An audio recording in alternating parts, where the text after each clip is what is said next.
안녕하세요. 다산에듀 원장 이재현입니다. 이번 강의는 동기 전동기에 대해서 알아보겠습니다. 이 동기 전동기는 동기 발전기와 구조는 동일합니다. 구조는 동일하고 전류의 방향만 반대이다 라고 생각을 해주시면 되겠습니다. 그러면 구조를 보게 되면 이 동기 전동기도 회전 계자형입니다. 계자가 회전을 합니다. 이때 이 전기자의 삼상 교류를 입력을 하면 이 안에서 회전하는 자개가 발생을 하게 됩니다. 이 회전하는 자개와 이 계자의 자속이 서로 상호관계에 의해서 회전을 하는 그러한 전동기가 되겠습니다. 그러면 이 회전 원리를 여러분들이 이해하시기 위해서 첫 번째 회전 계자에 대해서 조금 이해를 하셔야 됩니다. 그거는 여기 있는 계자를 제거하고 이 고정자의 삼상 교류 전원을 인가했을 때 이 내부에 어떠한 자개가 발생하는지를 알아보자 이런 얘기입니다. 자, 여기는 A상, 여기는 반대편 A-가 될 것이고 여기는 120도 위상 차이, A와 120도 위상 차이가 나는 B상, B-, C상, C-가 됩니다. 그러면 삼상 교류를 인가를 하게 되면 이러한 사인파 3개가 나오게 됩니다. 그랬을 때 IA, IB, IC에 대한 전류가 각 이 코일에 흘렀을 때 어떻게 되는지를 알아보겠습니다. 그럼 먼저 여기에서 지금 양의 주기일 때에는 전류가 들어가는 방향이다 라고 생각을 하고 이 전류가 음의 주기일 때는 전류가 나오는 방향이다 라고 생각을 하겠습니다. 그럼 여기에서 지금 T1, T2, T3 시간대를 보면 T1, T2, T3인 때를 보게 되면 자, 여기는 A상만 플러스이고 들어가는 전류이고 B상과 C상 같은 경우에는 나오는 전류임을 알 수 있습니다. 그럼 A상은 들어가고 반대쪽은 점이 되겠죠. B상과 C상은 나옵니다. 이렇게 나오고 그럼 반대쪽은 전류가 들어가고 여기도 들어가겠죠. 앙페르의 오른나사 법칙에 의해서 이 위쪽은 자개가 이렇게 형성이 됩니다. 이렇게. 여기도 이렇게 형성이 되겠죠. 이렇게. 그럼 자개의 방향은 이러한 방향이 된다는 얘기죠. 이렇게. 맞나요? 이렇게 된다는 얘기예요. 그럼 여기가 N극, 여기가 S극이 된다는 것을 알 수 있죠. 그럼 T2인 시간대를 보도록 하겠습니다. T2인 시간대를 보게 되면 B상만 들어가고 A상과 C상은 나오죠. B상은 들어가고 A상과 C상은 나옵니다. 그럼 반대쪽은 들어가는 방향이 되겠죠. 마찬가지로 앙페르의 오른나사 법칙에 의해서 자개는 이렇게 형성이 됩니다. 그럼 얘는 지금 들어가는 거니까 이렇게 여기는 이렇게 그래서 자개의 방향은 이러한 방향이 된다라는 것을 알 수 있습니다. T3 시간에 대해서 보시게 되면 T3는 C상은 들어가고 A상과 B상이 나오게 됩니다. 그러니까 C상은 들어가고 반대쪽이 나오겠죠. A상과 B상이 나옵니다. 이렇게. 그럼 나머지는 당연히 전류가 들어가겠죠. 마찬가지로 앙페르의 오른나사 법칙에 의해서 자개는 이렇게 형성이 됩니다. 그럼 얘는 이쪽은 이렇게 되고 여기는 이렇게 돼서 자개는 이러한 방향이 된다라는 것을 알 수 있습니다. 그러면 보시게 되면 얘가 이렇게 시계의 방향으로 회전한다라는 것을 알 수 있습니다. 시계의 방향으로 이렇게 회전을 한다. 이해되시죠? 그래서 얘를 회전 자개다라고 얘기를 합니다. 삼상 회전 자개. 이렇게 어떻게 한다? 회전을 하게 된다. 그 내용을 여러분들이 이해를 해주신 고정자의 삼상 교류 전원을 인가를 하면 이 공극 내에는 회전하는 자개가 만들어진다라는 게 이해가 되시겠죠. 그럼 두 번째로는 그러면 이 회전 자개와 이 계좌가 만나면 어떻게 이 계좌가 회전하는지에 대한 이해를 여러분들이 또 해보자 이런 얘기예요. 여기도 마찬가지로 그림을 하나 그려보겠습니다. 여러분들이 알고 계시는 N극과 S극을 이렇게 놓아보겠습니다. N극과 S극. 여러분들 상식에 의해서 자 이렇게 자 여기는 제가 N극이라고 하고요. 여기는 S극이다라고 볼게요. 다시 여기는 N극, 여기는 S극 이렇게 되겠죠. 그러면 여기는 N극이 있고 여기는 S극이 있고 여기는 N극이 있고 여기는 S극이 있어요. 그럼 여기에서 얘를 보게 되면 자 주자속 N극과 요 S극에 의해서 자의 방향이 이런 방향이 하나가 생겨요. 그럼 얘를 뭐 그냥 편의상 뭐 BA 이렇게 써보도록 할게요. 자속. 그럼 얘는 N극과 S극이면 자속이 어떻게 움직여요? N극에서 S극 이렇게 움직이나요? 아니죠. N극에서 나와서 S극으로 이렇게 들어가죠. 다시 얘도 마찬가지로 N극에서 나와서 S극으로 이렇게 들어가요. 맞나요? 그럼 결국에는 얘는 여기에서 이러한 방향으로 간다고요. 맞죠? 그럼 얘를 뭐 BF 이렇게 써보도록 할게요. 그럼 여러분들 아시다시피 N극은 S극 쪽으로 이렇게 만나려고 해요. 이렇게. 이러한 토크가 발생한다고요. 이해되시죠?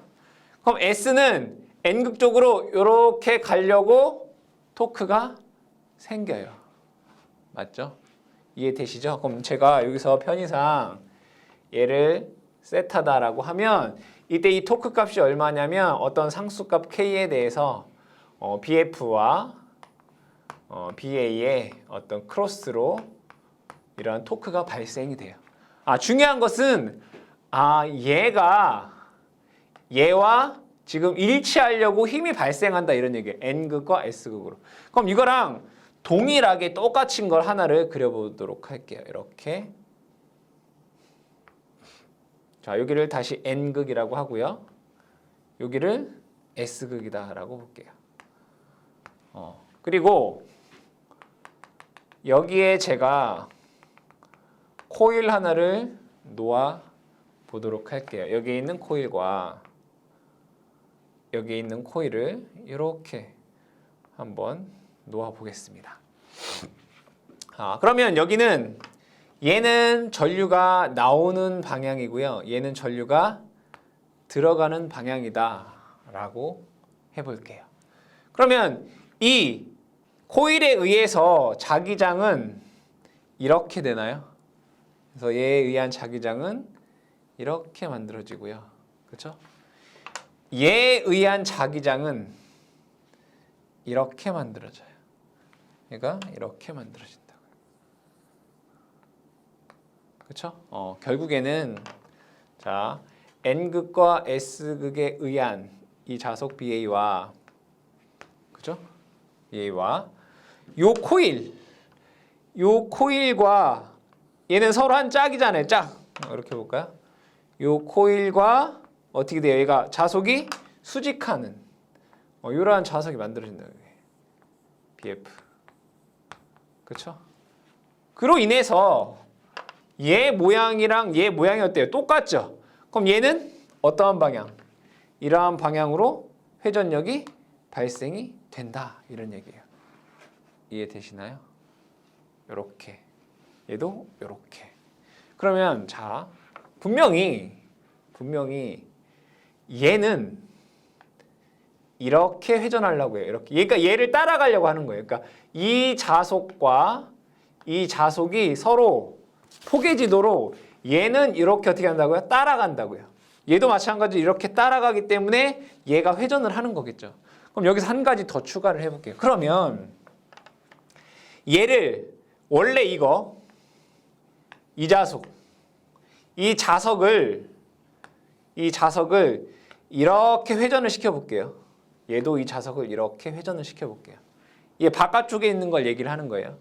이 자석을 회전시키면 그 얘기는 여기 있는 얘도 계속 얘랑 이거를 같이 맞추려고 한다는 얘기잖아요. 얘랑 이것을 계속 맞추려고 하니까 얘도 따라서 이렇게 회전한다는 얘기잖아요. 다시 이러한 상태에 있을 때 이 자석은 얘랑 맞추려고 포개지려고 이러한 방향으로 회전력을 작용을 한다고요. 근데 여기에서 얘 바깥쪽 거를 서서히 돌리면 얘도 따라서 서서히 이렇게 돈다는 얘기잖아요. 이렇게 같이 얘가 회전을 하게 된다 이거야. 그럼 여기에서 이 동기전동기에서는 바깥에 고정자에서 이 회전하는 자개를 만들었잖아요. 즉 얘 N극 S극을 이렇게 지금 뭐 하고 있어요? 회전하고 있어요. 그러면 그 안에 있는 자석이 따라서 회전을 할 거다 이런 얘기죠. 뭐가? 이 안에 있는 자석이 따라서 회전을 할 거다 이거예요. 그렇죠? 자, 맞아요. 따라서 회전을 하게 돼요. 근데 세 번째, 여러분들이 공부를 하시기 이 동기전동기에 대해서 공부를 하시기 전에 어떤 얘기를 들은 적이 있냐면 얘는 기동 토크가 0이다 라고 돼 있어요. 기동 토크가 0.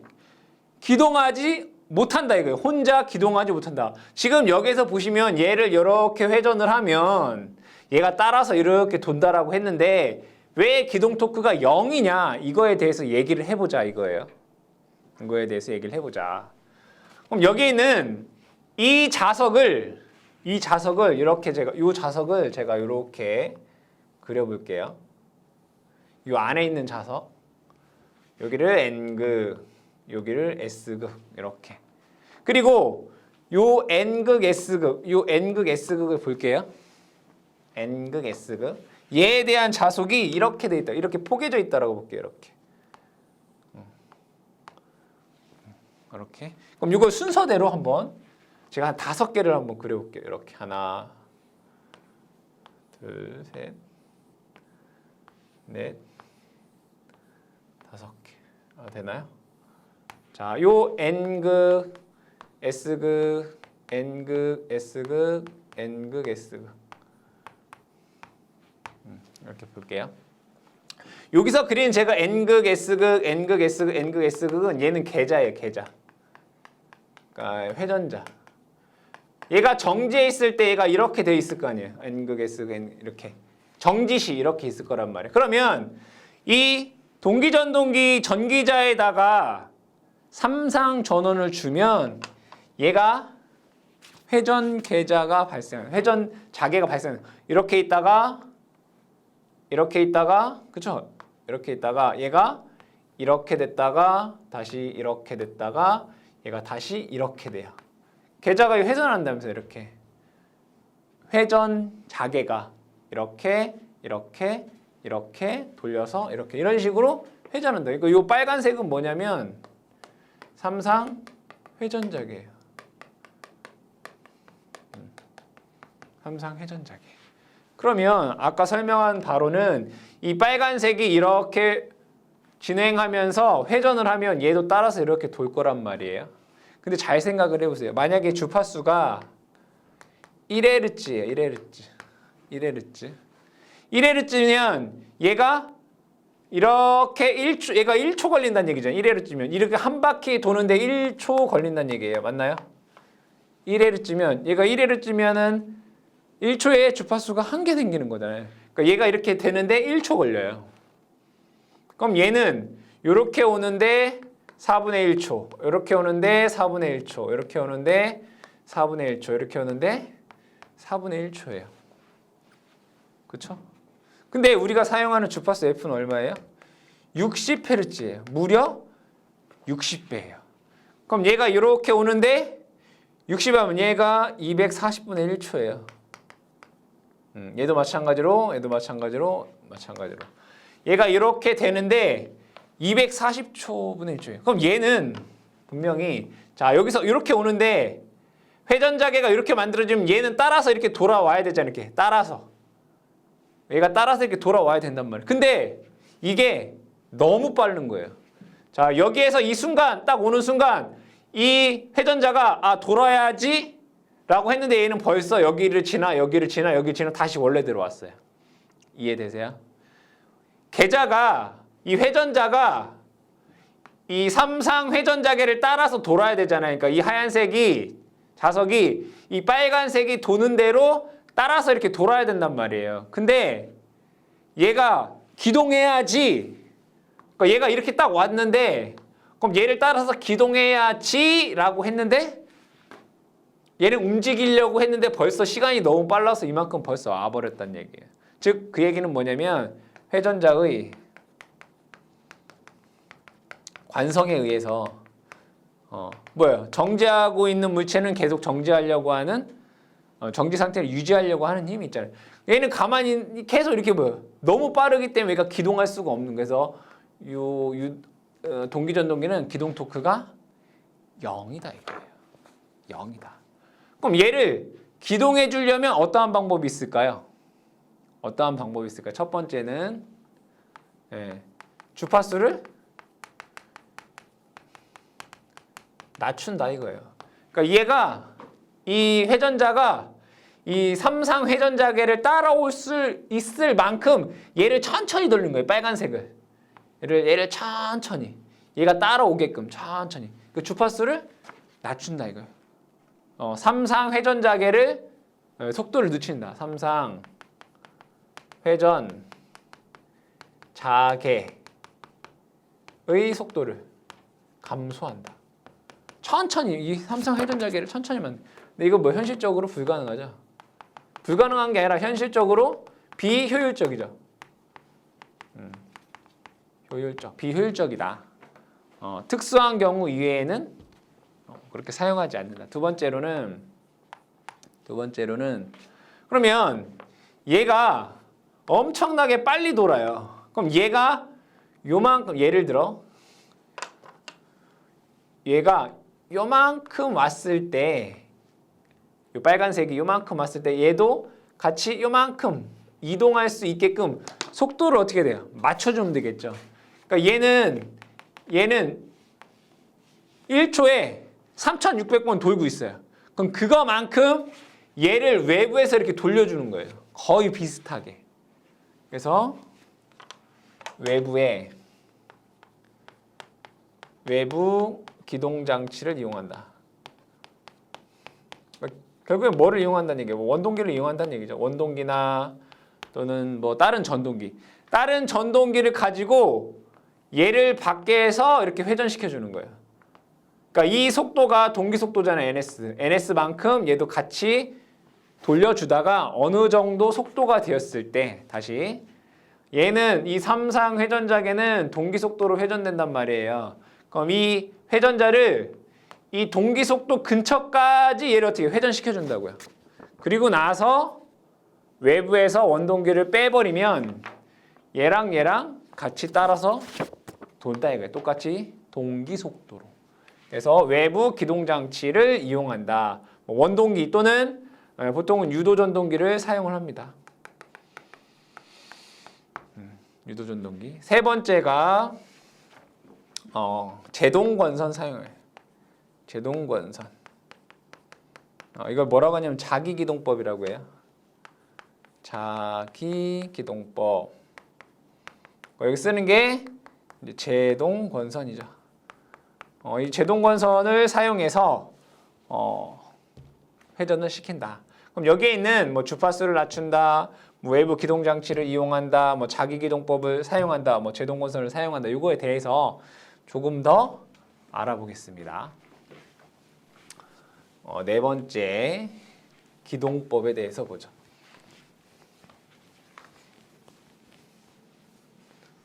네 번째는 기동법입니다. 기동법. 첫 번째가 자기기동법. 여기 사용되는 게 바로 제동권선. 이 제동권선 여러분들 뭐로 배웠나요? 난조 방지. 그죠? 그럼 제동권선, 즉 자기기동법에 대해서 보겠습니다. 여기에 전기자가 이렇게 있습니다. 그리고 이 안에 계자가 이렇게 있어요.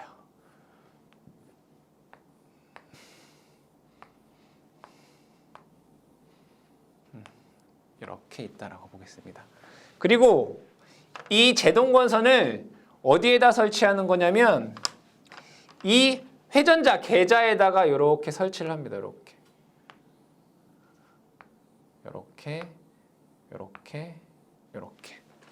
자, 이때 이 고정자에 의해서 자개가 있을 거 아니에요, 그렇죠? 고정자에 의한 회전 자개가 있을 거란 말이에요. 자, 얘를 이렇게 해서 볼게요. 이러한 방향에 얘는 삼상 회전 자개예요. 고정자에 의해서. 그리고 코일을 이렇게 여기다 넣어놓은 거예요. 그럼 얘를 입체적으로 보면 이 코일이 어떻게 되어 있냐면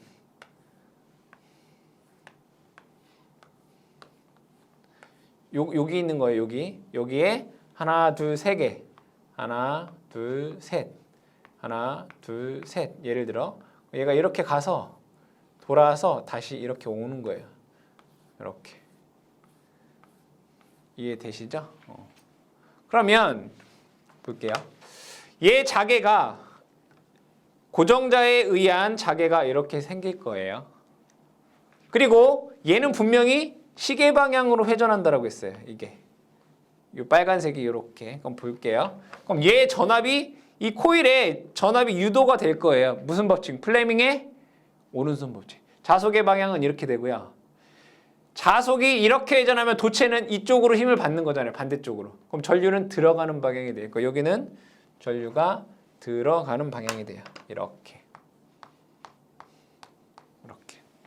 그러면 여기는 이렇게 되고 얘는 이쪽이니까 힘은 이렇게 받는 거죠. 전류는 나오는 방향이 돼요. 여기는 이렇게. 그러니까 제동권선에 뭐가 발생하냐면 유도기전력이 생긴다는 거예요. 유도기전력. 이 도체의 자속이 쇄교하니까 유도기전력이 생기고 전류가 흐른다 이런 얘기예요. 그럼 이 자장 안에 전류가 흐른다는 얘기 아니에요. 그럼 얘는 힘을 받겠네요. 뭐에 의해서? 플레밍의 왼손 법칙에 의해서. 자속의 방향은 이렇게 되고요. 전류의 방향은 얘는 들어가요. 그럼 힘은 오른쪽으로. 그럼 이 계좌는 이렇게 회전하더라 이거예요. 그럼 이 빨간색 삼상 회전자개가 이렇게 회전하면 얘도 제동권선에 유도기전력이 생기고 전류가 흘러서 이 전류와 이 자개에 의해서 따라서 이렇게 회전을 하더라 이거예요. 이해되시죠? 그럼 얘는 회전이 되겠네요. 그러면 얘가 삼상 회전자개가 동기속도 ns로 회전을 하게 되고 그럼 얘도 동기속도 ns로 회전을 하겠죠. 그러면 제동권선을 어떻게 하면 돼요? 개방하면 되죠. 그때 개방을 하고 이 계좌의 회전자에 원래 여자기가 있을 거 아니에요. 얘 전원을 투입해주면 얘는 동기속도 ns로 회전을 하게 되더라. 그게 자기기동법이더라 이런 얘기예요. 아시겠죠? 자기기동법에 대해서 이해가 되시나요?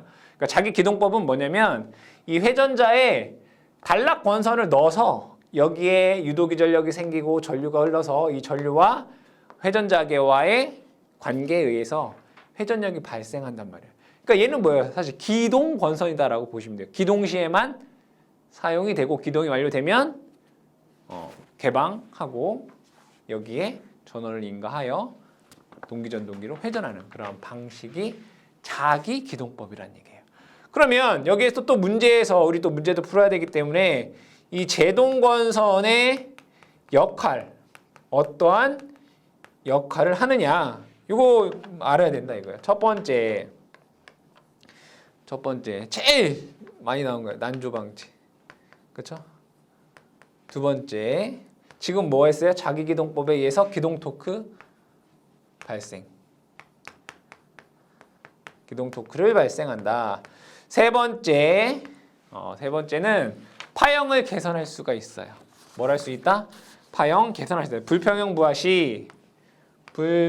부하가 생기면 불평형 부하 시 정확히 쓰면 파형 개선. 그러니까 정연파로 만든다 이거죠. 파형 개선. 그 다음에 네 번째 송전선로에서 이상전압 억제. 이상전압을 뭐 한다? 방지한다. 송전선 불평형 시 이상전압 방지. 그러니까 이게 이제 다 제동건선의 역할이에요. 그거까지 여러분들이 기억을 해 두셔라. 자기 기동법. 두 번째. 자, 두 번째는 고정자. 두 번째는 뭐가 있었냐면 외부에서 회전시켜 주는 거. 그래서 기동 전동기에 의한 기동법. 기동 전동기에 의한 기동법. 볼게요. 기동 전동기에 의한 기동법이라고 하는 것은 고정자가 있고 여기에 계자가 이렇게 있다라고 보겠습니다. 그럼 외부에서 얘를 돌려주는 거예요. 보통 뭐가 돌려주냐면 IM 유도전동기가 돌려줘요. 유도전동기. 그러니까 얘를 회전시켜주고 얘가 동기 속도에 가까워지게 되면 얘를 제거해주면 되는 거죠. 근데 여기에서 여러분들이 아셔야 될 것은 이 동기전동기의 회전수는 NS죠. NS가 P분의 120F입니다. F입니다. 근데 이 유도전동기의 회전수는 1-S의 NS예요. 얘를 다시 쓰게 되면 1-S의 P분의 120F예요. 그럼 당연히 사용하는 얘와 동기전동기의 주파수와 유도전동기의 우선 주파수는 같을 거고요. 그럼 같다라고 하면 이 유도전동기는 요만큼 NS보다 느리다는 얘기잖아요. 결국에는 이 유도전동기는 S의 NS만큼 느리다 이거예요. 느리다. 유도전동기가 동기전동기보다 S의 NS만큼 느려요. 극수가 같으면. 근데 얘를 기동하려면 얘를 똑같이 NS만큼 돌려줘야 되잖아요. 결국엔 뭐냐면 이 유도전동기가 이 동기전동기 속도보다 빨라야 돼요. 바깥에서 돌려주는 애가 얘보다 빨라야지 우리가 더 되는 거잖아요. 그쵸? 그래야지 얘가 따라서 도는 거니까. 그러면 유도전동기는 이 동기전동기가 더 빨리 돌기 위해서는 어떻게 하면 되겠어요? 얘를 줄여주면 돼요. 극수를 작게 해주면 돼요. 그래서 유도전동기의 극수는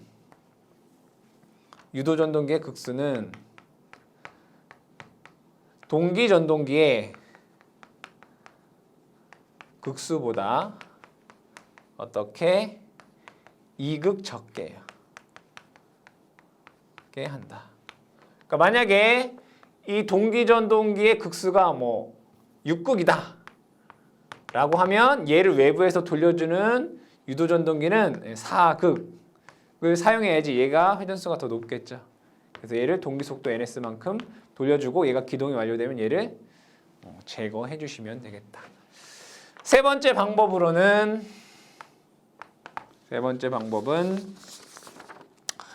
고정자 회전 기동법입니다. 고정자 회전 기동법. 고정자 회전 기동법은 조금 생소한데 얘를 다른 말로 하면 초동기 전동기 이렇게 얘기합니다. 초동기 전동기. 초동기 전동기가 뭐냐? 여기에 고정자가 이렇게 있습니다. 그럼 여기 이제 권선이 이렇게 있겠죠.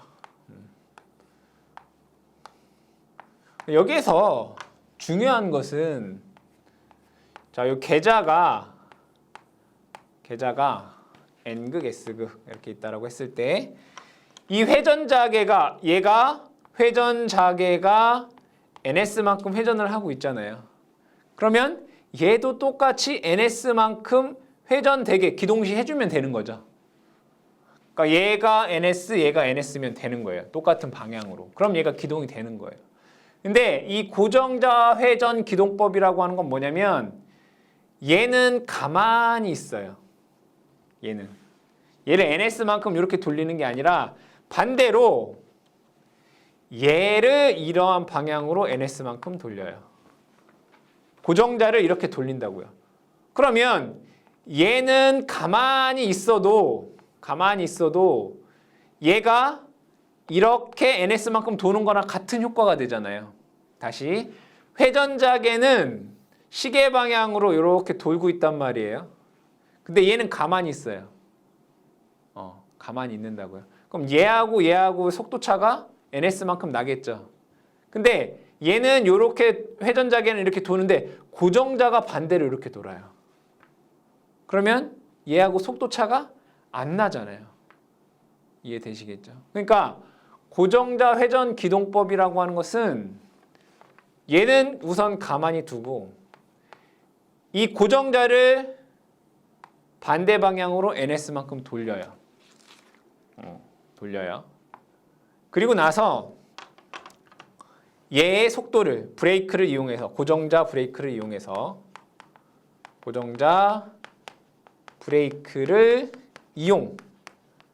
고정자를 서서히 감속해요. 그러니까 얘를 서서히 감속하게 되면 그때 얘가 이 속도를 맞추기 위해서 이제 천천히 얘가 이제 이쪽으로 회전을 하는 거예요. 그럼 얘가 천천히 회전하는 것만큼 얘는 점점 더 감속을 하면 얘가 나중에는 고정자가 정지되어 있을 때 얘의 회전 속도 ns와 얘의 회전 속도 ns가 같아지게 돼서 같이 따라서 돌게 된다. 이게 고정자 회전 기동법, 초동기 전동기다 이거예요. 근데 이러한 방식은 요즘은 잘 사용하지 않고 대부분은 제동건선을 이용한 또는 기동건선을 이용한 자기 기동법으로 많이 사용이 되고 있고, 문제에서는 이 제동건선의 역할이 무엇냐라고 출제가 많이 되기 때문에 이 제동건선의 역할을 잘 기억해 주시면 되겠습니다. 다섯 번째는 동기전동기의 등가요로입니다. 이 등가요로에서는 이 동기전동기의 입력전력과 그 다음에 출력전력, 그리고 마지막으로 토크에 대해서 알아보겠습니다. 그러면 삼상에 대한 회로는 이와 같고, 한상분에 대해서 우리가 회로를 그려보면 이와 같이 입력전압, 그리고 전기자 저항, 그 다음에 동기 리액턴스, 그리고 역기전력 이렇게 됩니다. 그러면 입력전력이다라고 하는 것은 입력 측에서의 유효전력이 되겠죠. 식으로 적어보게 되면 V, I, 코사인 파이입니다. 여기서 파이라고 하는 것은 V와 I 간의 위상차를 의미하게 되고요. 출력전력이라고 하는 것은 역기전력이 있는 부분에서의 출력전력이 되겠죠. E, I, 코사인 세타입니다. 그럼 여기서 세타라고 하는 것은 E와 I 간의 위상차를 의미하게 됩니다. 그러면 이 입력전력을 구하기 위해서 우리가 전압에 대한 식을 한번 적어보겠습니다. 여기에 전압은, 즉 입력전압은 역기전력에다가 여기에 있는 전압 강화를 더해주시면 됩니다. 그러면 V는 역기전력 2에다가 I의 RA 플러스 JXS를 이렇게 더해주면 된다라는 것을 알 수 있습니다. 그럼 우리가 전력을 구하기 위해서 이것에 대한 벡터도를 한번 구해 보겠습니다. 근데 우리가 이번에는 뭘 구할 거다? 입력 전력에 대해서 한번 구해 볼 거다. 벡터도를 요와 관련돼서 그려 보겠습니다. 기준이 되는 것은 제가 전류에 대한 벡터도부터 한번 그려 볼게요. 여기는 전류에 대한 벡터 I다라고 적어 보고요. 그리고 이 역기전력은 전류보다 위상이 일반적으로 앞서죠. 그래서 이 식을 이렇게 그려보겠습니다.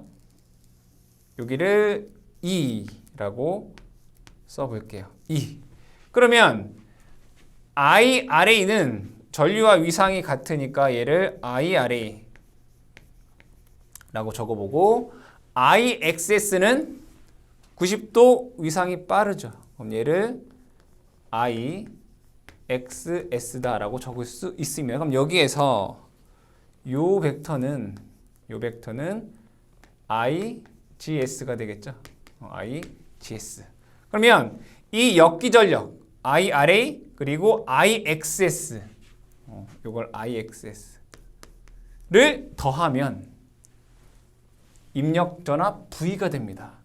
그것을 그려보면 이렇게 그릴 수 있습니다. 얘가 V가 되겠죠. 그럼 이쪽부터 보시게 되면 이 전압과 V와 I 간의 위상차를 파이다라고 쓸 수 있고요. 이 전압 V와 이 E 간의 위상차를 델타, 부하각이다라고 쓸 수 있습니다. 각도에 대해서 여러분들이 잘 기억을 하셔야 된다. 그러면 여기에서 우리가 보조선을 한번 그려보겠습니다. 여기에서 이러한 보조선을 한번 쭉 그려볼게요. 자, 여기에서 이 보조선은 여기가 각도가 파이죠. 파이죠. 요 IGS라고 하는 요 선과 각도가 동일한 요 파이를 제가 정할 거란 말이에요. 요 보조선을. 그러면 요 보조선과 동일한 보조선을 제가 또 이렇게 그려볼게요. 그래도 되겠죠? 이렇게 그려보겠습니다. 요거랑은 나란합니다. 이때 이 선과 이렇게 수직인 선을 여기서 한번 이렇게 그려볼게요. 수직인 선을 제가 이렇게 그려보겠습니다. 이렇게 수직. 그러면 여기에는 사각형이 이렇게 나오게 됩니다. 이러한 노란색 사각형이 나오죠. 이 노란색 사각형을 여러분들 잘 아셔야 되는데, 자, 여기에 이 파란색 선을 제가 하나 더 그려볼게요. 이렇게, 그리고 이렇게 파란색 선을 잘 보시면 이렇게 볼게요. 자, 이 파란색 삼각형이랑 또 여기 파란색 이 삼각형을 보겠습니다. 여기 직각이죠. 그럼 요 점과 요 점이 뭐예요? 나란히 있기 때문에 여기의 각도는 같아요. 그 얘기는 여기의 각도와 여기의 각도가 같다라는 것을 알 수 있어요. 그럼 여기의 각도를 제가 편의상 x라고 적어볼게요. 그럼 여기도 각도를 x다라고 적어보겠습니다.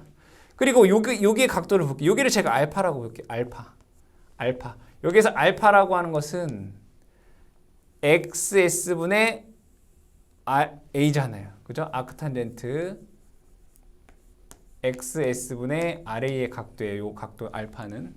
그러면 여기 한번 각도 볼게요. 이만큼. 여기가 파이면 여기 각도는 뭐예요? 여기 이제 90도니까 90 마이너스 파이입니다. 그럼 여기에서 여기에 있는 각이랑 여기에 있는 각이랑 여기에 있는 각을 다 더하면 이제 3개. 하나, 둘, 3개를 더하면 90도가 되겠죠. 그 식으로 한번 적어보게 되면 90 마이너스 파이, 그죠? 90 마이너스 파이 더하기 알파 더하기 x 이퀄 90도란 말이에요. 그럼 이 식으로부터 제가 파이 마이너스 x다라고 하는 식은 알파라고 하는 값으로 나와요. 여기 90 없어지고 얘와 얘를 우측으로 넘기면 파이 마이너스 x가 되고 여기 알파만 남아요. 그러면 제가 알고 싶은 건 뭐냐면 여기가 파이예요. 여기가 x예요. 그러면 여기가 알파다라고 하는 걸 제가 얘기하고 싶어서 그런 거예요. 자, 이때 요 길이 한번 볼게요. 사각형에서 요 길이는 사인이죠. 사인, 이게 v 사인 알파라는 각이 돼요. 그쵸? 자, 그 다음에 여기 길이 볼게요. 여기 길이. 자, 여기 보시면 여기는 알파예요. 여기서 델타만큼 뺀 게 요만큼이잖아요. 요만큼. 요만큼은 알파 마이너스 델타라고 쓸 수 있어요. 요만큼. 그죠? 여기가 알파고 요만큼이 델타니까 알파 마이너스 델타라고 쓸 수 있단 말이에요. 그러면 요 길이는 뭐라고 쓸 수 있어요? 2 사인 알파 마이너스 델타다라고 쓸 수 있어요. 그럼 제가 알고 싶은 건 뭐냐면 궁극적으로 요거예요. 요 길이 볼게요. 코사인이죠. 코사인. 요 길이가 뭐죠? IGX. 요 길이는 뭐냐면 IGS의 코사인 파이예요. 요 빨간색. 그러면 요 빨간색 길이는 여기에서 요거를 뺀 거만큼 된단 말이에요. 그렇죠? 그럼 제가 식을 적으면 IGS 코사인 파이라고 하는 것은 요 길이에서 V 사인 델타에서 요 길이를 뺀 것만큼이라고요. 그래서 2 사인 알파 마이너스 델타 이렇게 쓸 수 있어요. 그렇죠? 그럼 자, 양변을 GS로 나눠볼게요. I 코사인 파이는 GS분의 V 사인 델타 마이너스 GS분의 E 사인 알파 마이너스 델타 이렇게 쓸 수 있어요. 맞죠? GS로 다 나누면. 그러면 제가 양변에 똑같이 V라는 걸 한번 곱해 볼게요.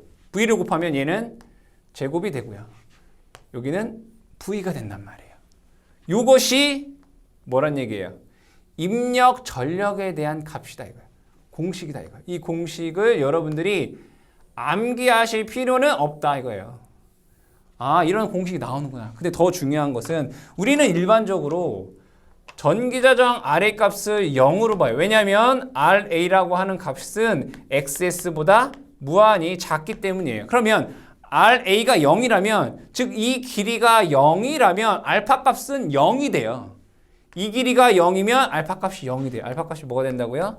0이 된다고요. 그러면 알파 값이 0이 되면 사인 알파는 뭐가 된다는 얘기예요? 0이 된다고요. 얘는 0 돼요. 0.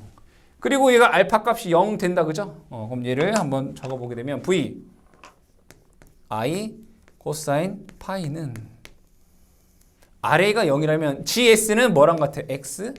S랑 같아요. 그럼 VE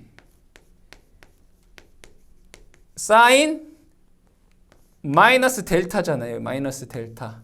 근데 여기 앞에 마이너스 있네. 여기 마이너스 이렇게 되겠다. 그쵸?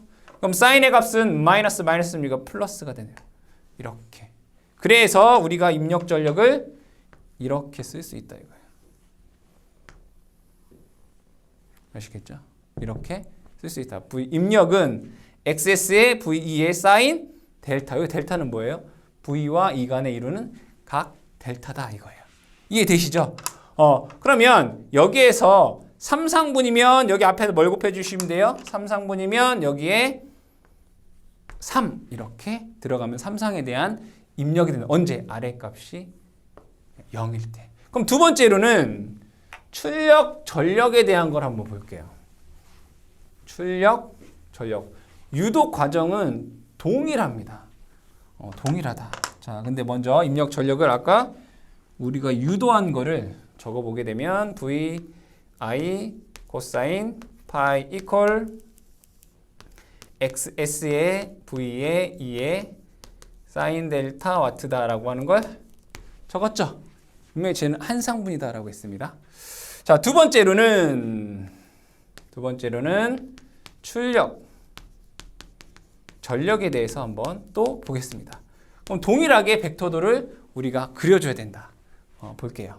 자, 얘는 I, 그렇죠? 하나, 둘, 셋. 여기는 E 이렇게, 그렇죠? E. 여기가 E가 됩니다. 이렇게 되겠다. 그럼 여기에서 RA, I, RA, 그 다음에 이만큼이 I, XS, 그리고 이만큼이 I, G, S가 되겠죠. 그럼 얘와 이 IRA, IX를 다 더한 것이 우리는 V다라고 했습니다. 이것이 V. 그렇죠? 그럼 E와 V 간에 이루는 각을 우리는 부하가 델타다라고 볼게요. 그리고 E와 I가 이루는 각을 우리는 세타다라고 볼게요. 세타. 그렇죠? 그럼 여기에서도 동일하게 보조선을 그려보면 이렇게 그려볼게요. 제가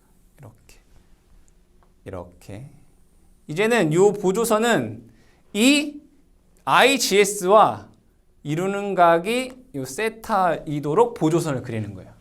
그럼 동일하게 얘도 마찬가지로 보조선을 이렇게 그려볼게요. 그렇죠? 그리고 여기를 이제 직각으로 이렇게 사각형을 하나 그리는 거죠. 사각형. 그럼 여기도 이렇게 하나의 사각형이 이렇게 나온다. 여기다 수직이에요, 수직. 그럼 여기에 마찬가지로 이렇게 삼각형을 한번 그려보겠습니다. 그러면 여기에 있는 파란색 삼각형, 여기도 파란색 삼각형 아까 얘기했으니까 여기의 각을 제가 x다라고 하면 여기도 x이고요. 여기를 제가 알파라고 볼게요. 알파 뭐라고 했죠? 알파는 아크 탄젠트 xs분의 r이다라고 했습니다. 그러면 여기에서 또 한번 자, 요거의 각은 여기가 세타고 여기가 90도니까 여기의 각은 90 마이너스 세타라는 값이 나와요. 마찬가지로 여기 더하기 여기 더하기 여기를 하게 되면 90도가 되겠죠. 그럼 식으로 한번 적어보게 되면 90 마이너스 세타 플러스 알파 플러스 x 이퀄 90도 이렇게 나오네요. 그럼 여기에서 똑같이 90 없어지게 되고 제가 알고 싶은 것은 세타 마이너스 x라는 것이 알파다라는 거예요. 그럼 제가 여기에서 세타에서 x를 빼면 요만큼의 각이 뭐란 얘기예요? 알파다라는 거죠. 세타에서 x를 빼면 요 각이 알파다 이거예요. 알파다. 자, 그러면 결과적으로 자 여기에 요 길이 볼게요. 그 길이. 요 길이는 이 삼각형에서 v 사인이잖아요. 그래서 요거의 길이는 v 사인 요 각이 얼마예요? 알파 플러스 델타. 알파 플러스 델타예요. 요 길이가. 그렇죠? 그럼 요 길이 볼게요. 요거의 길이는 2 사인 알파. 2 사인 알파 이렇게 나와요. 근데 제가 알고 싶은 건 뭘까요? 이 길이인 거죠, 이 길이. 이 길이는 뭐예요? I GS의 코사인이죠. 코사인 세타란 말이에요. 아, 그러면 요 길이는 여기에서 요거를 뺀 거이기 때문에 식을 적어보게 되면 I GS 코사인 세타는 여기에서 그러니까 V 사인 알파 플러스 델타에서 빼기 2의 요 길이 사인 알파 이거란 말이에요. 이렇게. 그럼 양변을 똑같이 GS로 나눠보게 되면 I의 코사인 세타는 GS의 V 사인 알파 플러스 델타 마이너스 GS의 2의 사인 알파 이렇게 나와요. 그럼 양변에 제가 똑같이 뭘 곱할까요? 2를 한번 곱해볼까요? 2. 그럼 여기도 2. 여기는 2 제곱이다 이거예요. 2 제곱이다. 맞죠? 그럼 결과적으로 이러한 식이 나오더라. 이게 뭐예요? 출력식인 거죠. 출력식. 출력식은 이렇게 돼요. 이렇게. 그럼 만약에 여기에서 동일하게 자, RA가 0이라면 RA가 0이라면 알파 값이 뭐가 돼요? 0 된다고요. 알파 값이 0 되면 이 값은 0 되겠네. 요 값이 0 된다고요. 그럼 여기는 알파 값이 0이니까 결과적으로 2 I 코사인 세타라고 하는 것은 요거 0 돼요. XS분의 RA가 0이니까 XS가 되죠. 2 V 사인 델타가 된다 이거예요. 3상에서는 얘가 앞에다 뭐만 곱해주시면 돼요? 3 곱해주시면 된다 이거예요. 아, 그럼 여기에서 출력 2 I 코사인 세타는 이렇게 쓸 수 있다는 얘기 XS에 2 V 사인 델타 와트. 맞죠? 아, 그럼 우린 여기서 뭘 할 수 있어요? RA가 0이면 입력 전력이나 출력 전력이 어떻단 얘기예요? 같단 얘기예요. 왜?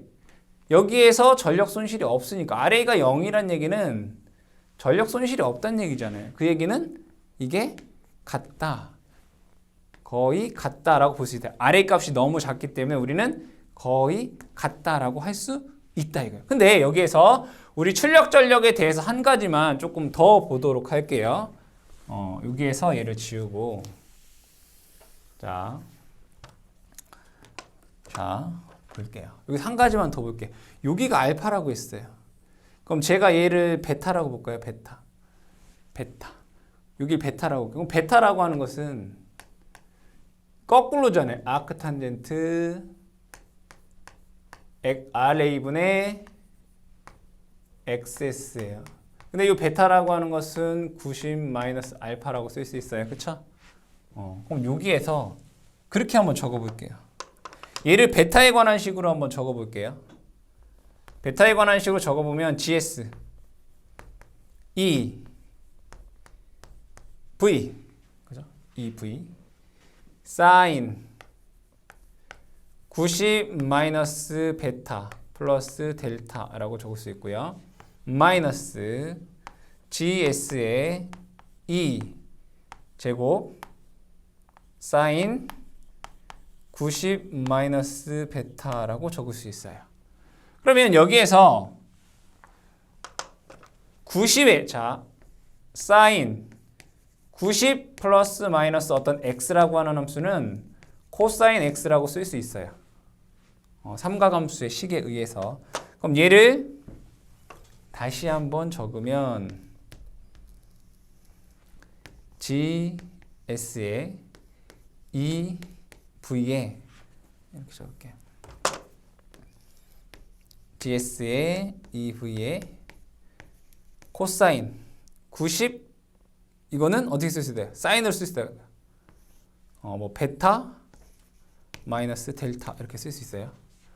마이너스 GS의 E 제곱에 코사인 베타 이렇게 쓸 수 있다고요. 그렇죠? 자, 제가 여기서 얘기하고 싶은 것은 얘가 자, 2가 최대가 되려면 코사인 0인 게 좋은 거죠. 코사인 0인 게. 근데 얘는 상수값이에요, 그냥. 자, 얘가 그죠? 최대가 되려면 코사인 0도야 돼, 얘가. 0도. 그러면 얘가 0이 되기 위해서는 델타와 베타가 같을 때 뭐가 된대? 최대가 된다라는 거예요. 이 내용 여러분들이 알아두셔라. 그쵸? 결국엔 뭐냐면 언제 최대가 되냐면 요각이랑 요각이 같을 때 동기전동기의 출력이 최대가 된다. 그 결과만 알아두시면 돼요. 얘와 얘가 같을 때 최대가 된다라는 것을 기억을 해두셔라. 여기에서 기억하셔야 될 거 델타라고 하는 각과 부하각과 베타라고 하는 값이 같을 때 최대 출력이 된다 이거예요. 근데 여기에서 이 베타라고 하는 값은 아크탄젠트 RA분의 XS예요. 그래서 이것도 여러분들이 기억을 해 주시고요. 자, 그 다음에 세 번째로는 토크에 대해서 볼게요. 토크. 세 번째는 토크입니다. 토크. T는 오메가분의 P 이렇게 되나요? 오메가분의 P. 그럼 얘를 다시 한번 적게 되면 오메가는 2파이 N. 동기 전동기니까 NS가 되죠. P가 토크가 되겠죠. 그럼 여기에서 얘는 출력에 대한 거니까 E. 그죠? 요거 얘를 P2라고 적어 볼까요? 제가 편의상. 얘를 편의상 P1이라고 적고 P2 이렇게 되겠죠. 얘가 토크 T가 된다 이거예요. 그럼 얘를 요것을 그대로 여기다 대입을 해보면 이렇게 되나요? 2 파이 NS분의 1에 XS의 2V 사인 델타가 되고 얘는 3상분이니까 여기다가 3 이렇게 곱해주시면 토크의 값이 되겠더라. 그리고 여기에서 얘 P2는 출력은 이렇게 쓸 수 있잖아요. P2에 쓰면 2 파이 NS분의 T 이렇게 쓸 수 있어요. 근데 동기전동기는 동기속도로 회전을 하죠. 그럼 이 값이 어떻다는 거예요? 일정하다는 거예요. 일정하다. 그죠? NS 동기속도로 도니까. 그러면 여기에서 얘는 이 값은 뭐예요? 동기 속도하의 토크라고 쓸 수 있다고요. 그죠? 동기 속도하의 토크. 얘를 뭐라고 하냐면 동기 와트다라고 얘기를 한다. 동기 와트. 이렇게 여러분들 토크까지 이해를 해주시면 되겠습니다. 여섯 번째는 동기전동기의 V곡선입니다. 이 V곡선은 계좌전류와 전기자전류와의 관계를 나타낸 것입니다. 이때 여기에서 출력 P라고 하는 것은 일정하다라고 하는 전제 조건이 들어갑니다. 출력 P는 어떻다? 일정하다. 이때 계좌전류와 전기자전류와의 관계를 나타내는 곡선을 그릴 겁니다. 그러면 여기에 있는 V곡선이 어떻게 해서 그렇게 되는지 그 부분에 대해서 천천히 설명하겠습니다. 동기전동기의 등가이로를 그리게 되면 단자전압 V, 그 다음에 전기자전류 I, 리액턴스, 동기 리액턴스 XS와 RA는 무시하겠습니다. 역기전력 E는 4.44F N 파이가 될 것이고요. 여기에 있는 계좌전류 자속 파이가 됩니다.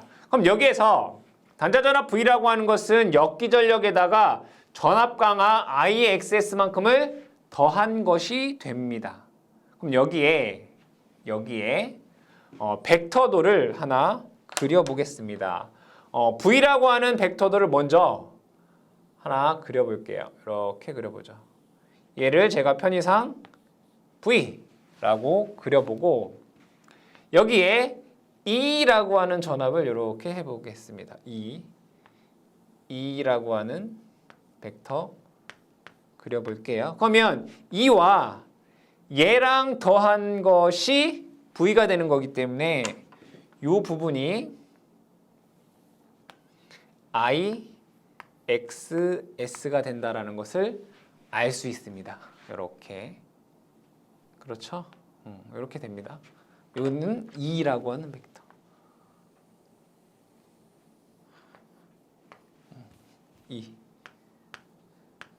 이렇게 볼게요. 그러면 전류를 한번 보겠습니다. IXS는 얘는 JIXS잖아요. 그럼 전류는 이 벡터보다 위상이 90도가 느립니다. 그죠? 90도가 느리기 때문에 뭐 이러한 벡터가 되겠네요. 90도를 해보면 얘가 뭐 전류에 대한 벡터 I가 될 것 같아요. 그럼 얘랑 90도가 되니까 이해되시죠? 전류는 얘보다 90도가 느리니까 이런 벡터가 돼요. 그럼 요거를 그대로 옆쪽에 이렇게 한번 그려보겠습니다. 이렇게 전류 I라고 하는 벡터 이렇게 그릴 수가 있겠죠. 현 상황에서. 그럼 얘는 지금 이 상황에서는 얘는 전압에 대한 벡터이고요. 얘는 전류에 대한 벡터가 됩니다. 그러면 여기서부터 여기까지가 세타예요. 여기서부터 여기까지가 델타입니다. 그럼 얘는 역률각이라고 하고 얘는 부하각이다라고 얘기를 합니다. 그러면 얘는 지금 이 상황에서는 전류가 전압보다 어때요? 전류가 전압보다 위상이 느려요. 이 상황에서는 전류가 전압보다 위상이 어떻다? 느리다. 지금 뭐예요? 지상이란 얘기예요. 지상. 이거 이해되시죠? 세타만큼 느려요. 그런데 여기에서 제가 이 상태에서 IF를 한번 증가를 시켜볼게요. 어떻게 한다고요? IF를 증가시킨다고요. 그럼 IF를 증가시키면 자속이 증가하겠네요. 맞죠? 이 자속이 증가하면 유기기 전력도 증가를 하겠네요. 맞나요? 자속을 증가하면 IF를 증가하면 자속이 증가하고 유기기 전력도 증가해요. 그러면 증가해서 이 유기기 전력이 여기까지 온다라고 볼게요. 이만큼 증가했다라고 볼게요. 이렇게 이해되시죠? 유기기 전력이 증가했다고요. 자속을 IF를 증가하니까 자속이 증가해서 이렇게 증가했다고요. 그럼 얘를 제가 편의상 E1-라고 볼게요. 그러면 IXS는 그러니까 E하고 IXS하고 더한 게 V가 되어야 되기 때문에 얘 벡터는 이렇게 돼요. 얘가 IXS가 돼요. XS는 변함이 없으니까 얘를 편의상 I 다시 이렇게 써볼게요. 그러면 얘는 I라고 하는 애는 얘보다 위상이 90도가 느려야 되기 때문에 이 벡터는 전류 벡터는 이제 이렇게 돼요. 얘가 I 다시가 돼요. 그렇잖아요. 요 벡터보다 90도 느린 게 이 벡터잖아요. 이렇게. 여기 I 다시 벡터잖아요. 그럼 얘가 I 다시 벡터가 이렇게 돼요. 맞죠? V는 공급전압이니까 변함이 없어요. 이해되시죠? 아, 그러면 얘는 전압의 벡터는 요거이고 전류의 벡터는 요게 됐어요. 지금 어떻게 됐어요? 전압과 전류가 동상이 됐어요. 이번에는 전압과 전류가 어떻게 됐다가? 동상이 됐다. 네, 동상. 전압과 전류가 동상이 됐어요. 맞죠? 동상이 됐다고요. 아, 그러면 여기 보니까 또 하나 달라진 점이 이게 뭐가 있냐면 얘가 델타 다시잖아요. V와 E 간의 위상차 부하각 델타 다시. 얘가 여기에서 요만큼 줄어들었네. 델타 각이 어떻게 됐어요? 줄어들었어요. 이렇게. 이해되시죠? 줄어들었다고요. 동상이 됐고요. 그러면 전류를 볼게요. 전류는 원래는 이만큼에서 이만큼으로 어떻게 전류는 크기만 보면 돼요. 크기가 줄어들었죠. 줄어들었다고요. 줄어들었어요. 그걸 여러분들이 잘 인지를 하셔야 돼요. 그럼 여기에서 자속을 더 증가시켜 볼게요. 그러면 자속이 더 증가하면 유기기 전력이 더 증가하게 돼요. 맞나요? 더 증가한다고요. 그럼 얘를 한 이만큼 증가시켜 볼게요. 얘가 이제는 이만큼 됐다고 쳐요. 이렇게. 자속을 더 넘기니까 유기기 전력이 더 증가했을 거 아니에요. 이렇게 역기 전력이. 그럼 얘를 E2-라고 써볼게요. 그럼 IX는 어떻게 될까요?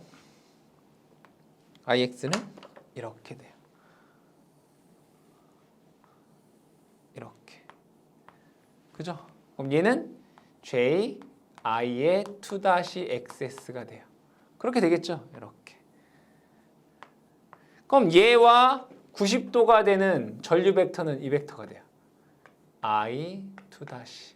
아, 그럼 얘는 이게 되는구나. 이렇게. 얘가 I2-가 돼요. 아, 그럼 여기에서 우리가 무엇을 또 찾아낼 수 있냐면 요 I2-와 V를 보게 되면 여기가 이제 세타가 되겠네요. 그러면 이번에는 전류가 전압보다 위상이 앞서게 돼요. 얘는 뭐예요? 진상이 돼버려요. 전류가 전압보다 어떤다? 위상이 앞선다 이거예요. 뭘 했을 뿐인데? 계자만 증가시켰을 뿐인데. 그렇잖아요. 근데 또 하나. 뭘 볼 수 있냐면 요 델타 다시도 또 줄어들었네. 그렇죠? 그리고 전류가 이쪽 보세요. 여기에서 계자 전류를 계속 증가할 때 요렇게에서 다시 요렇게 됐어요. 전류가 어떻게 해요? 작아졌다가 커졌단 말이에요. 무슨 말인지 이해되세요? 그럼 얘를 이제 이거를 그래프로 나타나 볼게요. 여기는 계자 전류 IF가 되고요. 여기는 전기자 전류 IA가 돼요. 그럼 역률이 코사인 세타가 1일 때, 요때예요, 요때. 전류와 전압의 위상이 같을 때 요 전기자 전류는 최소가 돼요. 최소. 그죠? 근데 이때를 보게 되면 전류는 커지잖아요. 그렇죠? 이렇게 된다고. 이렇게. 근데 얘는 이때는 맨 처음에 뭐예요? 자속이 별로 없을 때. 부종여자일 때. 맞죠? 부종여자일 때. 부종여자일 때에는 이때는 전류가 전압보다 위상이 느리잖아요. 지상 전류가 흘러요. 그렇죠? 뭘로써? L로써 동작을 해요. 자, 코사인 세타가 1일 때, 역률 1일 때 전기자 전류가 제일 작아요. 그리고 계자를 더 증가하니까 어떻게 됐어요? 얘가 이렇게 돼서 역기전력이 커졌잖아요. 여기는 과여자일 때. 과여자일 때를 보면 전류가 이렇게 됐어요. 뭐예요? 전류가 전압보다 위상이 앞섰다고요. 얘는 진상 전류가 흘러요. 뭘로써? C로서 작용을 해요. 그러면서 전기자 전류는 증가를 해요. 그렇죠? 근데 여러분들 이 그림을 보고 뭘 하나를 찾으셨는지 잘 볼게요. V는 어때요? 일정하죠. 일정해요. 근데 얘를 보니까 요렇게 제가 그림 그린 거 요렇게 잘라 볼게요. 이렇게. 보면 역률이 요렇게 계속 바뀌잖아요. 얘가 전기자 전류의 크기예요. 전기자 전류의 크기, 전기자 전류의 크기. 근데 보니까 얘는 코사인. 결국에는 계자 전류를 아무리 바꿔도 이 값은 변해요, 안 변해요? 여기부터 여기까지 길이는 변해요, 안 변해요? 그러니까 즉 I 코사인 세타가 일정하다고요. 결국에는 전압이 일정하고 I 코사인 세타가 일정하니까 V I 코사인 세타가 어쩌다고요? 일정하다고요. P는 일정해요. 벡터들을 잘 보시게 되면 얘가 일정해요. 그리고 한 개 더 볼게요. 얘 보면 부하각이 델타 값이 어떻게 됐어요? 자꾸 여기에서 요만큼 계자 전류가 증가하면 증가할수록 이렇게 될수록 부하각 델타는 어떻게 됐어요? 감소하고 있었죠, 그죠? 단자전압과 역기전력 간의 위상차 델타각은 감소한다라는 것도 여러분들이 염두에 둬라. 그러면 이 출력이 증가하면 증가할수록 자 전압은 일정한데 이 출력을 증가시키면 어떻게 될까요? I 코사인 세타가 더 커진다는 얘기가 되겠죠. 결국에는 전기자 전류가 커진다는 얘기예요. 이렇게. 그럼 얘네들에 대한 출력을 얘는 P1, 얘를 P2, 얘를 P3라고 봤을 때 이 V 곡선은 P3, P2, P1 순으로 얘가 출력이 더 크다라는 걸 여러분들이 알 수가 있겠다. 요거 여러분들 기억을 해두시면 됩니다. 근데 여기에서 얘는 계자 전류를 조절을 해서 이 전기자의 지상 전류를 흘릴 수도 있고요. 진상 전류도 흘릴 수 있다는 얘기잖아요. 그 얘기는 무엇냐면 얘는 무효 전력을 뭐 할 수 있다? 공급할 수 있다. 또는 무효 전력을 조정할 수 있다. 이런 얘기예요. 뭐 할 수 있다? 무효 전력을 조절할 수 있다. 이 무효 전력을 공급하는 걸 뭐냐면 우리는 얘를 동기 조상기다라고 얘기를 합니다. 이 동기 조상기는 동기 전동기를 무부하 운전하면서 계자 전류 IF를 조절하여 지상 전류도 공급할 수 있고 진상 전류도 공급을 할 수가 있겠다. 그러면 이 무효 전력을 공급을 해서 무엇을 조정할 수 있을까요? 바로 첫 번째로는 역률 조절 가능하고요. 역률 개선, 역률 조정이 가능하고 두 번째로는 전압 조정이 갑니다. 전압 조정이 가능합니다. 이게 동기 조상기가 되는 거고 이 동기 조상기 나오면 무조건 V곡선. 이거 다른 말로 우리가 위상곡선 이렇게 얘기하죠. 위상곡선. 또는 얘를 V곡선 이렇게 얘기를 합니다. 원리는 이와 같은 것이고 결과가 V곡선이 된 거죠. 그러니까 원리는 여러분들이 참고적으로 알아두시고 결과를 꼭 아셔야 된다. 일곱 번째, 동기 전동기 전기자 반작용입니다. 이거는 여러분들이 동기 발전기를 할 때 이미 얘기를 했기 때문에 결과만 알아보자 이거죠. 전기자 반작용은 전기자 전류에 의한 자속이 주자속에 영향을 주는 현상이죠. 그럼 얘가 RVI냐, 그러니까 동상이냐, LVI냐, 지상 전류가 흐르느냐, 전기자에 CVI냐, 진상 전류가 흐르느냐에 따라서 이 공극의 자속이 어떻게 변하느냐. 발전기 같은 경우에는, 전동기 같은 경우에는 얘는 R, 동상일 때, 전압과 전류가 같을 때에는, 위상이 같을 때에는 교차 자화작용. 얘도 마찬가지로 교차 자화작용이 일어나고요. 하나만 외우면 되죠. 발전기 같은 경우에는 주자속을 감소시키는 감자작용이 되고 C는 증자작용이 됩니다. 그럼 전동기는 반대로 지상전류가 증자작용이 되고요. 얘가 감자작용이 됩니다. 그럼 예를 들어서 요거에 대해서도 한 가지 더 얘기를 해보겠습니다. 여러분들 이 V곡선에서 부족여자가 되면 지상전류가 흐른다라고 했어요. 맞죠? 그럼 여기에서 얘를 공극이라고 볼게요. 공극내라고 볼게요.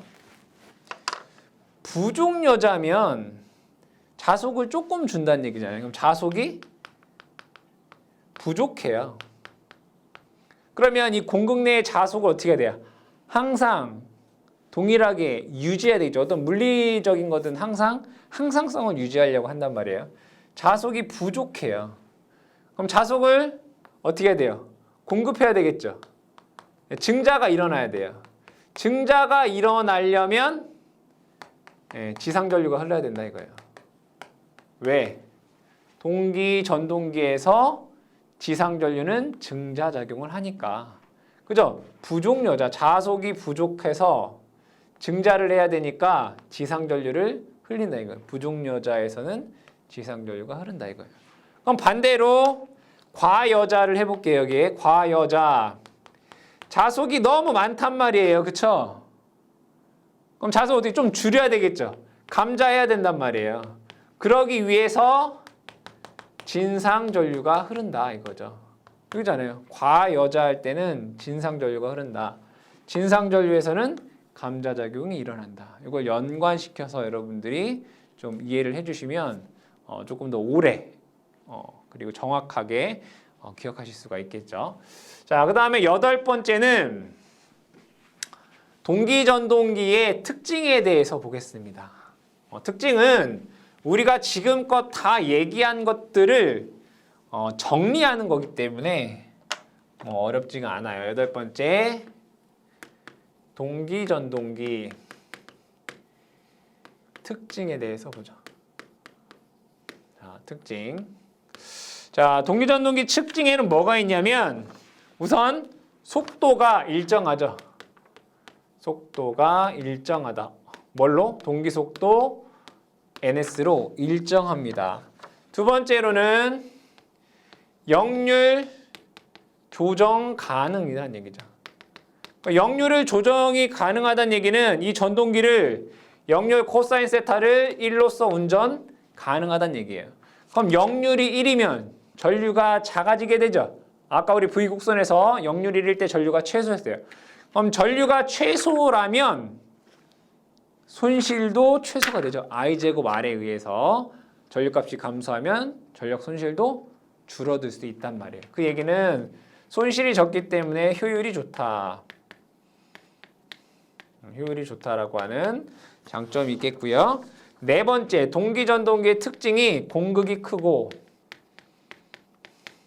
튼튼하다라고 하는 특징이 있습니다. 튼튼하다. 그 다음에 다섯 번째, 토크가 얘는 전압에 비례합니다. 동기전동기는 토크는 전압에 비례. 유도전동기는 토크가 전압의 제곱에 비례합니다. 동기전동기는 토크가 전압에 비례하다라는 거 알아두시고요. 이게 장점이에요. 근데 얘가 왜 장점일까요? 토크가 전압에 비례하는 게. 제곱에 비례하게 되면 전압이 조금만 바뀌어도 토크가 확 바뀌니까 속도가 바뀌어버린다. 근데 얘는 아니란 얘기예요. 전압에 비례해서 토크의 변동이 적다. 이렇게 보시면 되겠습니다. 그 다음에 또 여섯 번째. 단점을 보면 얘는 기동 토크가 없어요. 토크가 0이다. 그래서 얘는 뭐가 필요해요? 기동기가 필요하다. 일곱 번째, 또 얘는 뭐가 있어야 돼요? 여자기가 필요하다. 맞나요? 계좌에 전원을 공급해주는 여자기가 또 필요해요. 얘는 기동기도 필요하고 여자기도 필요하니까 뭐가 되겠어요? 고가가 되겠다. 그죠? 고가이다. 아홉 번째는 속도 제어가 불가능하다. 왜 불가능해요? 동기 속도로 회전하니까. 그 다음에 열 번째로는 이제 난조의 우려가 있다. 난조의 우려가 있다. 이 정도만 여러분들이 동기, 전동기에 대해서 알아두시면 충분할 것 같고요. 용도를 보게 되면 동기전동기는 어디에 사용할까라는 용도를 보니까 여기 보니까 뭐라고 되어 있어요? 튼튼하다라고 되어 있네요. 튼튼하다. 그래서 얘는 뭐 분쇄기, 뭐 돌 부시는 거, 그 다음에 뭐 송풍기, 그렇죠? 그 다음에 쇠목기. 쇠목기는 이제 목재를 부수는 것들 있잖아요. 잘게 부수는 거. 이런 즉 대부분 부수는 거 이런 것들에 사용이 된다. 왜? 튼튼하고 속도가 일정하니까. 그래서 여러분들이 이 아홉 번째 용도까지 잘 기억을 해주시면 되겠습니다.